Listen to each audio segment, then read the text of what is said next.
Hey guys, I wanted to show you my workout now. I had a bit of an elbow issue, but I'm starting to work out again. I do compound movements, so those are the multiple muscles.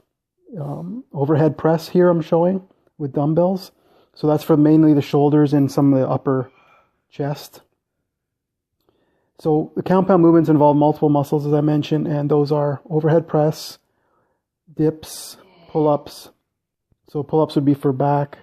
Here's some ones where I face the camera.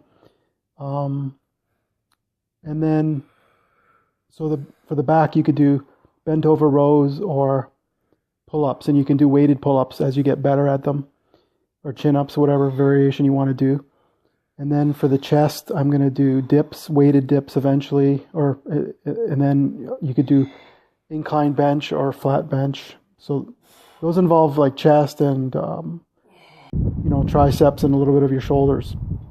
Since I took at least I think it was roughly 5 weeks off, I lost some strength, but so I want to make sure I don't screw my elbow again. So here are some pull-ups. I don't show every set. I did some chin-ups and neutral grip pull-ups as well, but I just want to give you the idea that I'm sort of getting back into it again. And I'm also getting massage for my elbow, so I'm hoping that that'll keep it from progressing.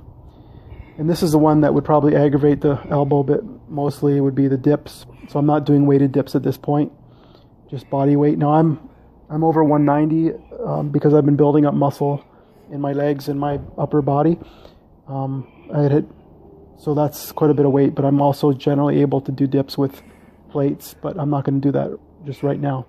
I also do legs. I do some squats and deadlifts a lot of times with dumbbells, and hope you guys like that. I just want to give you a brief idea.